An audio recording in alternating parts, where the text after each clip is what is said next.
Bonsoir à tous et bienvenue dans cette édition de 22 heures où nous vous apporterons les informations essentielles qui ont marqué l'actualité de ce jeudi. Une cérémonie de remise des prix du concours national de mémorisation du Saint-Coran s'est tenue aujourd'hui, c'était au Palais du Peuple.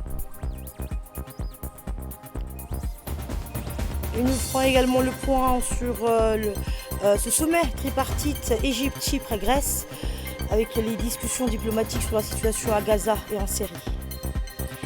en Syrie. Le Palais du Peuple a abrité aujourd'hui une cérémonie pour honorer les lauréats de la 26e édition du concours national de mémorisation du Saint-Coran.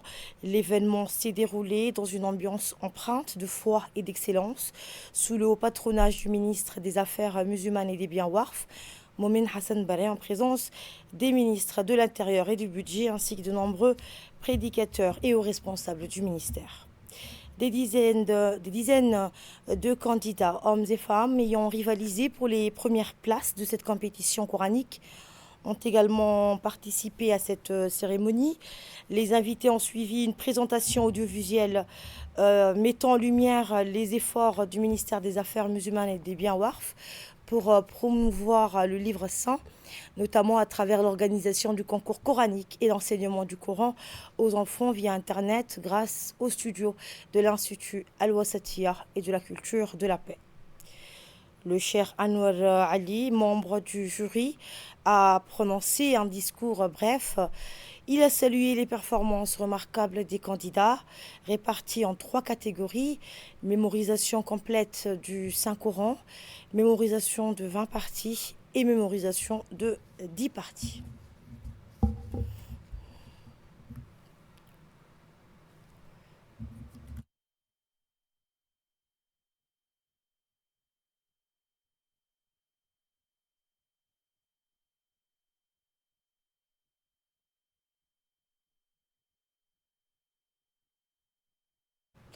Et de son côté, le directeur des affaires musulmanes, Ismail Ibrahim Rabelais, a souligné que le concours national constitue un pilier essentiel pour renforcer la place du Coran dans le cœur des jeunes.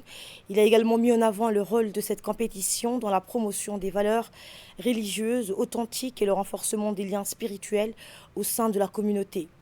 Il a par la suite exprimé sa gratitude envers le ministre des Affaires musulmanes et des Biens Warf pour son engagement constant en faveur du succès de ce concours et la réalisation de ses nobles objectifs. Lors de son discours, le ministre des Affaires musulmanes et des Biens Warf, Momin Hassan Baré, a souligné l'importance d'inculquer le Saint-Coran dans les âmes des enfants et des jeunes.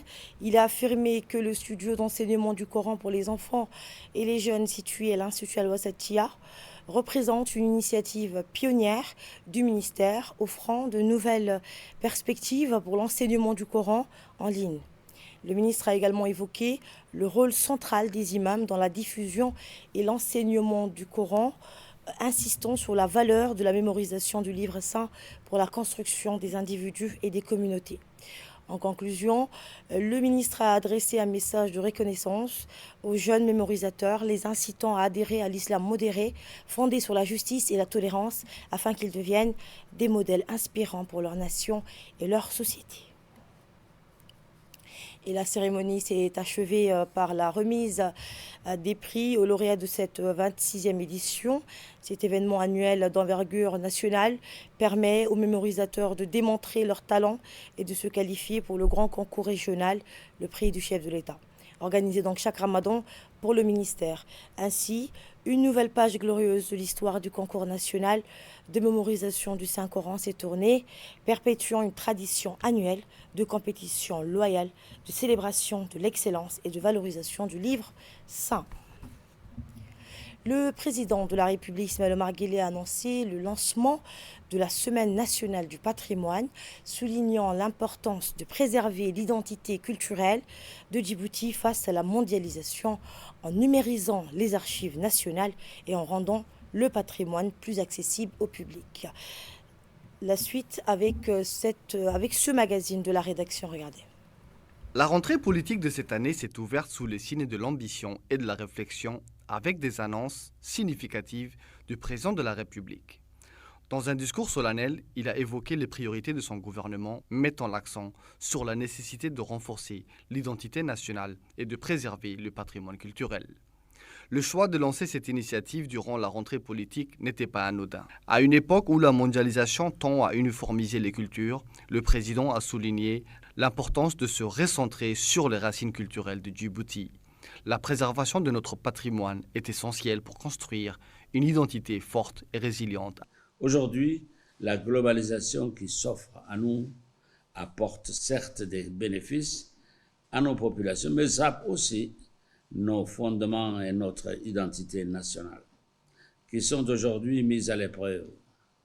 Il est de notre devoir de protéger et de valoriser ce qui a fait notre force et notre singularité dans notre région. Il est de notre devoir de rappeler et de restaurer la richesse que constituent nos patrimoines. C'est pour cette raison que la Semaine nationale du patrimoine, qui se déroulera en décembre, s'inscrit comme une célébration de notre héritage et de notre patrimoine. Cet événement sera l'occasion de réaffirmer notre engagement à protéger et à valoriser notre patrimoine en le plaçant au cœur de notre identité nationale. Le versement des archives publiques de l'ensemble de l'administration aux archives nationales au début du mois de décembre viendra compléter cette démarche en garantissant que notre mémoire collective reste vivante et accessible pour les générations futures. Mais pourquoi un tel choix stratégique à ce moment précis ? Dans un monde où les remparts de la mondialisation imposent des standards uniformes et souvent déshumanisés, il est devenu crucial pour notre pays de se recentrer sur ses fondements culturels. La préservation de notre patrimoine, qu'il soit matériel ou immatériel, se présente comme une nécessité urgente. Le chef de l'État, conscient de cet enjeu, a inscrit cette préservation comme une priorité centrale dans son action publique. Il est indéniable que la richesse d'une nation ne se mesure pas uniquement en termes économiques. Elle se définit également par sa capacité à se souvenir, à cultiver ses racines et à transmettre un héritage vivant aux générations futures. Cette transmission est essentielle pour bâtir une identité forte et résiliente, capable de faire face aux défis contemporains. C'est dans cette optique que le journal officiel de la République, témoin de notre histoire collective, a été le premier à bénéficier d'une vaste opération de numérisation. Cette mission d'envergure a été confiée au secrétaire général du gouvernement, M. Almis Mahamoud, qui a piloté cette initiative avec succès, numérisant 125 ans d'histoire. Ce projet ne se limite pas à un acte administratif. Il s'inscrit dans une volonté affichée de transparence et de gouvernance éclairée. La numérisation des archives représente une richesse historique inestimable, retraçant les moments clés de notre parcours national. Décisions politiques, négociations diplomatiques et encore réflexion sur l'avenir du pays. Aujourd'hui, en ouvrant ces archives au public, le gouvernement choisit la voie d'une gouvernance participative, permettant à chaque citoyen de mieux comprendre le fonctionnement de nos institutions, mais aussi de s'approprier son patrimoine historique. Cette démarche favorise une conscience citoyenne renforcée, où chacun peut devenir acteur de son histoire. Les nouvelles technologies, porteuses de cette transformation, visent à rendre ces trésors accessibles à tous. À travers des plateformes numériques, ces documents deviennent non seulement des témoins du passé, mais aussi des passerelles entre le présent et le passé. Cette accessibilité favorise une culture de la mémoire dynamique et partagée, où les citoyens peuvent se réapproprier leur histoire et en faire un levier pour l'avenir. Ainsi, la République de Djibouti entend renforcer son identité tout en se préparant aux défis de demain. En plaçant le patrimoine au cœur de son action, le pays ne fait pas seulement un clin d'œil à son histoire, mais choisit de l'intégrer pleinement dans son projet de société. De ce fait, cette vision d'un avenir éclairé, ancré dans un riche héritage culturel, est non seulement une promesse, mais également un appel à l'engagement collectif pour la préservation et la valorisation de notre patrimoine commun. Alice Billet se prépare pour accueillir un événement exceptionnel. Eh bien, le lancement de la Semaine nationale de la solidarité. La région d'Alice Billet se prépare à vivre un événement d'envergure. Le ministère des Affaires sociales et des Solidarités, sous la conduite de la ministre Ouloufa Ismaël Abdo, met les bouchées doubles pour que ce moment soit une réussite. Cette année, la ville a été choisie pour inaugurer la Semaine nationale de la solidarité sous le thème Solidarité et développement social, socle de notre cohésion sociale nationale. Quant aux autorités de la région, le préfet et le président du conseil régional ainsi que les parlementaires et le ministère des Affaires sociales et des Solidarités, ils peaufinent les derniers détails en matière de mobilisation, d'accueil et de communication pour garantir une organisation sans faille. Ce lancement marquera un tournant symbolique avec une rencontre samedi prochain entre le chef de l'État et les populations des régions de l'intérieur, représentées par des chefs coutumiers. Cet échange promet d'être riche en émotions dans le cadre d'une initiative visant à renforcer les liens entre les différentes communautés du pays. À partir de vendredi, la ville d'Alice Billet deviendra le centre névralgique de plusieurs événements sociaux, transformant la ville en un lieu d'échange, de rencontres et de fraternité. Des inaugurations, des poses de première pierre et des discussions ouvertes seront au programme, mettant en lumière les actions concrètes de solidarité qui se déploient à travers le pays. Eh bien, l'édition 2025 de la Semaine nationale de la solidarité s'annonce particulièrement riche grâce à la participation active du président Guélé et une mobilisation exceptionnelle des communautés. Les Assadjo, conscients de l'importance de cet événement pour leur région, sont déjà mobilisés à tous les niveaux, prêts à accueillir les invités et à faire de cet événement un véritable succès. Ainsi, cette Semaine nationale de la solidarité ne sera pas seulement une vitrine des efforts collectifs, mais aussi un moment fort de la cohésion nationale renforcée par la participation active des citoyens et des autorités locales. Également dans l'actualité, la Cour des comptes de Djibouti a organisé aujourd'hui une audience solennelle pour la prestation de serment de 3 nouveaux magistrats. La cérémonie s'est tenue dans les locaux de la Cour. Les magistrats nommés sont Madame Zamzam Mohamed Ali, Soumeya Abdi Absiye et Nawal Ismail Abdou. Cette audience a réuni l'ensemble des magistrats de la Cour des comptes ainsi que les proches et amis des nouveaux promus. L'événement a officiellement confirmé leur engagement au service de la justice des finances publiques, mettant en lumière l'importance de leur rôle au sein de l'institution. La Cour des comptes a réaffirmé son engagement en faveur de la transparence, de la rigueur et de l'intégrité dans la gestion des finances publiques. Et dans la gestion des finances publiques.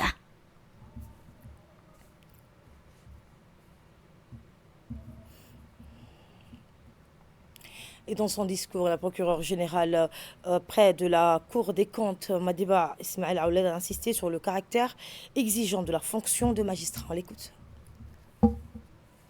Mesdames les magistrates, le parquet général, par ma voix, vous souhaite une fois de plus la bienvenue à la Cour. Vous allez désormais apporter votre concours à la prestigieuse mission de l'institution qui consiste à sauvegarder les fonds publics. Au même titre que vos collègues, vous jugerez et apprécierez l'usage fait de biens et deniers publics. Cet exercice et les décisions qui en découleront, mesdames les magistrates, vont impacter l'honneur, les biens et même la vie des justiciables. C'est pour vous souligner les caractères sensibles du métier de magistrat, qui certes est noble, mais également exigeant. De ces faits, et au regard des responsabilités citées, je vous exhorte, mesdames les magistrates, à inscrire votre action dans des principes immuables d'intégrité, de probité, d'indépendance et de loyauté vis-à-vis des lois et normes régissant les activités de la Cour de compte. Enfin, nous requérons qu'il plaise à la Cour d'accepter les serments de ces nouvelles magistrates et leur souhaitons à toutes une bonne intégration. Et de son côté, la présidente de la Cour des comptes, Ismaël Mahmoud Ibrahim, a souligné l'importance, la responsabilité et le prestige attachés au statut de magistrat. On l'écoute. Mesdames, les nouvelles magistrates, vous venez d'accomplir une formalité essentielle du processus de nomination du magistrat, la prestation de serment. Cette formalité que tout magistrat doit accomplir dès sa nomination et avant d'entrer en fonction résulte de l'application de l'article 5 de la loi organique numéro 9 que je viens de citer, portant statut de la magistrature. La prestation de serment est donc une formalité légale qui s'impose à tout magistrat. En effet, il s'agit d'un acte d'engagement solennel, public et personnel. En prêtant serment devant ses pairs et publiquement, le magistrat s'engage à accomplir sa mission avec indépendance, responsabilité, professionnalisme, intégrité, impartialité, objectivité et compétence. Ces valeurs professionnelles qui gouvernent la mission du magistrat sont le socle de la déontologie du magistrat inspirée par la loi numéro 9, mais également par les normes et les standards de la profession d'auditeur du secteur public que vous venez de rejoindre. Elles sont vos alliés tout au long de votre carrière et vie professionnelle. À ce titre, je dirais que la Cour dispose d'un code de déontologie qui pourrait vous aider à vous familiariser davantage avec ces valeurs fondamentales. Ces valeurs individuelles se recoupent également avec les valeurs professionnelles de l'ISC, de l'Institution supérieure de contrôle des finances publiques, qu'est la Cour des comptes. En effet, la Cour entend, à travers sa vision, d'être une institution forte, crédible, performante, capable d'accomplir sa mission avec responsabilité et professionnalisme. La loi de finances, véritable boussole de l'État, s'impose chaque année comme un moment clé où se dessinent les priorités d'un gouvernement. Entre stratégie économique, impératifs sociaux et engagement envers les citoyens, nous explorerons ces enjeux dans ce magazine. Regardez.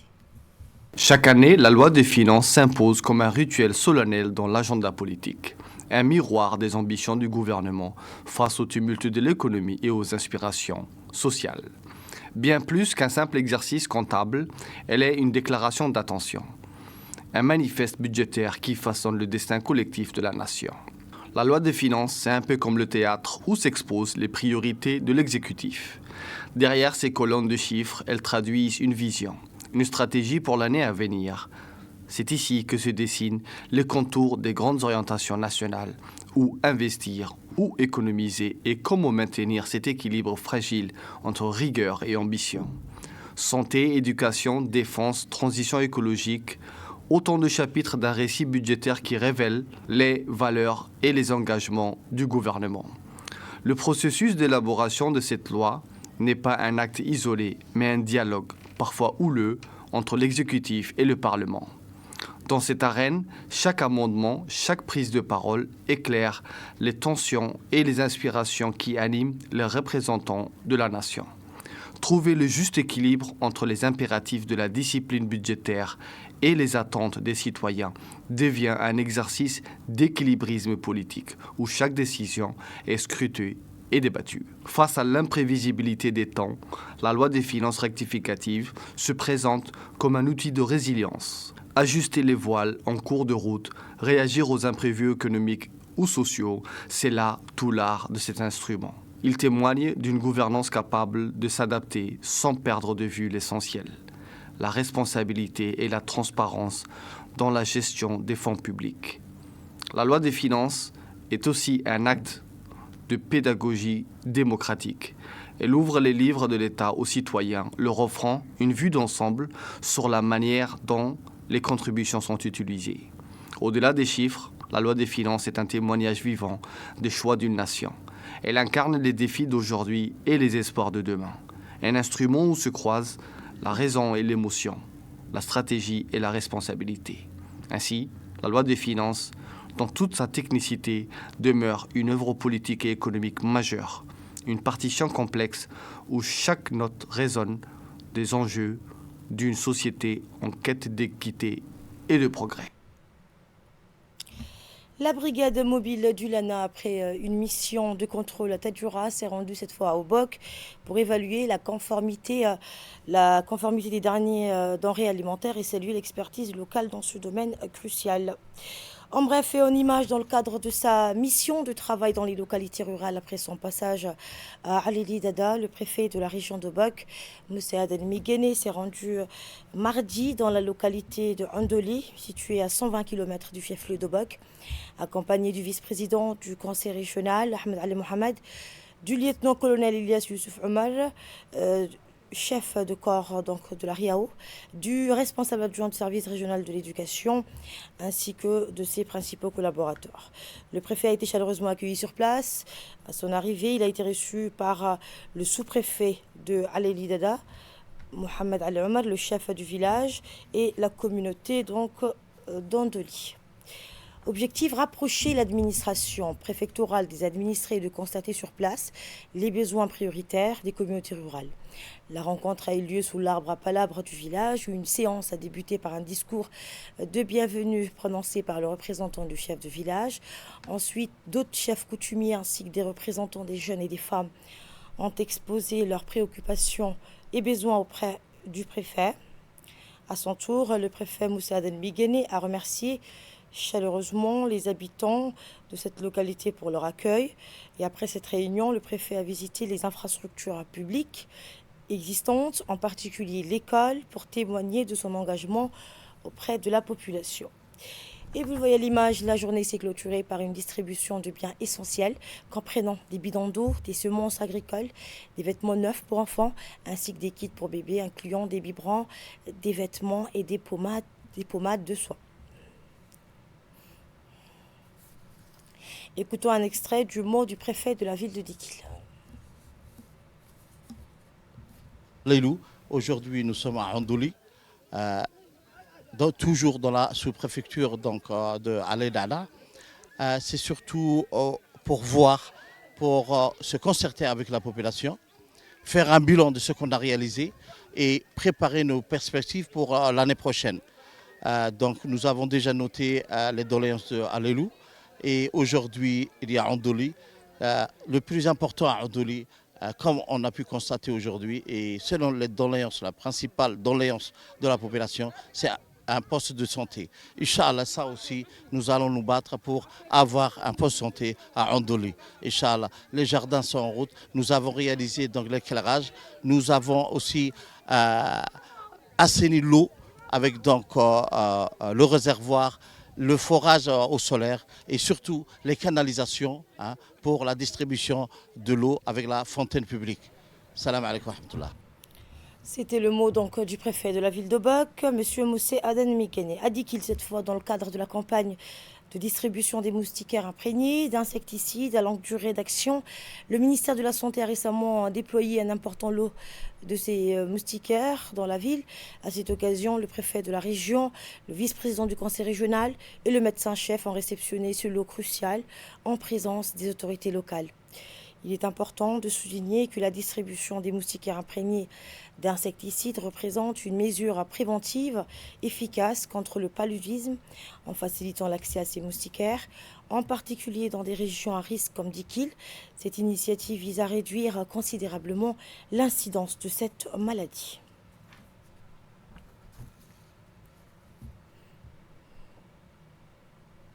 Et cette réunion, ce sommet Égypte, Chypre, Grèce, le président égyptien, le président chypriote et le premier ministre grec se sont réunis lors du 10e sommet de coopération trilatérale. Ils ont discuté des crises régionales, notamment à Gaza, en Syrie, en Libye et au Soudan, et réaffirmé leur engagement vers la stabilisation du Liban et la consolidation du cessez-le-feu en Palestine, en soutenant donc une solution à deux États. Le sommet a également mis l'accent sur le renforcement des liens économiques avec des projets tels que l'interconnexion électrique entre l'Égypte et la Grèce et la collaboration dans le cadre du Forum du gaz de la Méditerranée orientale. Depuis 2014, ces rencontres régulières témoignent de leur engagement commun à relever les défis régionaux et à renforcer leur coopération. À l'étranger, toujours, un violent incendie à Los Angeles a forcé l'évacuation de 30 000 personnes, ravageant près de 3 000 acres et mettant en danger des milliers de foyers, tandis que les autorités prévoient des vents violents qui risquent d'aggraver la situation. 1000 personnes fuient. Un violent incendie à Los Angeles. Les équipes de pompiers luttent encore contre un incendie qui a fait rage dans les collines du Pacifique. Selon le département des pompiers de Los Angeles, le feu qui s'est déclaré mardi matin dans le quartier côtier de Pacific a rapidement pris de l'ampleur. Au total, 2921 acres ont été consumés par les flammes qui représentent une menace imminente pour plus de 10 000 habitants. La vice-présidente Kamala Harris a déclaré dans un communiqué avoir été informée des incendies dévastateurs, des efforts coordonnés pour les maîtriser. Elle a également exhorté les résidents des zones touchées à rester vigilants, à suivre les instructions des autorités et à évacuer immédiatement si cela leur est demandé. Et c'est ainsi que prend fin cette édition. Merci de nous avoir suivis. Excellent week-end à toutes et à tous.